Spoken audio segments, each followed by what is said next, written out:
Hello မိတ်ဆွေတို့ရေဒီနေ့ကောက်ညင်ရဘူးထိုးစားရအောင်စံသုံးခုကိုရေစိမ်ထားပါတယ်ပြီးရင်အုံးသီးခွဲမယ်အုံးချစ်မယ်ချစ်ပြီးသားအုံးသီးတချို့ဖယ်ထားမယ်မြေပဲစံလော်ပြီးအမုံထောင်းမယ်ပြီးရင်ကြံတကာကိုပပလေးပါမယ်တုံးထားတာတော့ကောက်ညင်စံသုံးခုကိုကြံတကာ30ချက်သားကြော်လေးတုံးထားပါတယ်ထမင်းချက်တဲ့ထမင်းပေါင်းအုံးနဲ့ပဲလုပ်ပါမယ်ထမင်းပေါင်းအုံးထဲမှာစီနှစ်စွန်း3စွန်းလောက်ကိုထည့်မယ်ပြီးရင်ခုနကစိမ်ထားတဲ့ကောက်ညင်ဆန်ကိုထည့်ပါတယ်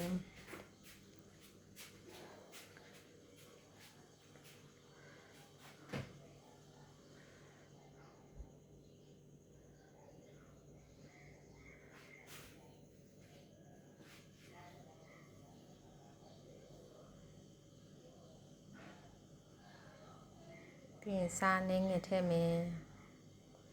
ပြီးရင်ခုနကောက်ညင်ဆန်မွေးရောင်းမလေးနဲ့မွေးပေးပါမယ်အောက်မှာစီလေးထည့်ထားတယ်စားလေးထည့်ထားတယ်ပြီးရင်အုံနိုးညစ်ထားပြီးအုံနိုးထည့်ပါမယ်ထမင်းခါတိုင်းထမင်းချက်တယ်လို့ပဲထမင်းပေါင်းအိုးလေးနဲ့ချက်တင်လိုက်ပါတယ်အဲပွက်လာပြီဆိုရင်အနှင်းငယ်တော့မွေးပေးရပါတယ်အုံနိုးလေးတွေနန့်တော့မွေးမယ်ပြီးရင်ခုနက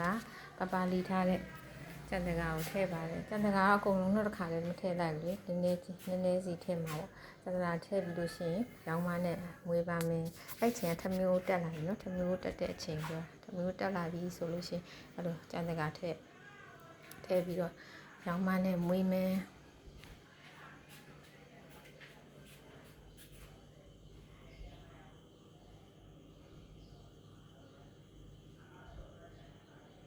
စီလေးတဲ့ထည့်ထားတော့တအားကြီးစီကက်ကက်ကြီးတော့ဖြစ်မနေဘူးမွေလို့တော့ရတယ်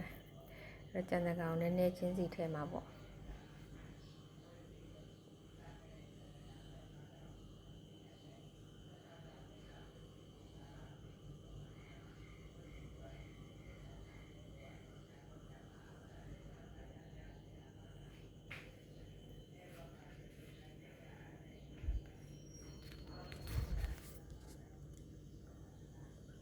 ကြံတကာနဲ့ကောက်ညင်းနဲ့အားလုံးသမသာအောင်မွေလိုက်မယ်မွေပြီးလို့ရှိရင်အားလုံးလိုပဲပေါ့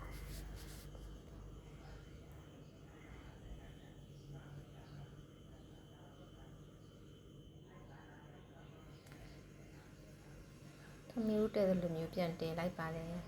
ဒီခလုတ်တက်လာပြီဆိုလို့ရှိရင်ဘန်းထဲမှာစီတုပ်ပြီးဘန်းထဲမှာခင်းပါမယ်ပြီးရင်စောနာအုံသီးနဲ့မြေပဲမုတ်လေးရောထားတာလေးကိုအပေါ်ကနေပပချင်းဖြူထည့်ပါတယ်ကဲဒါလေးပြီးလို့ရှိရင်ဒါလေးနဲ့လီးပြီးစားလို့ရပြီနော်ဒီရာခုလည်းစားလို့ကောင်းပါတယ်လှူစားကြည့်ကြပါ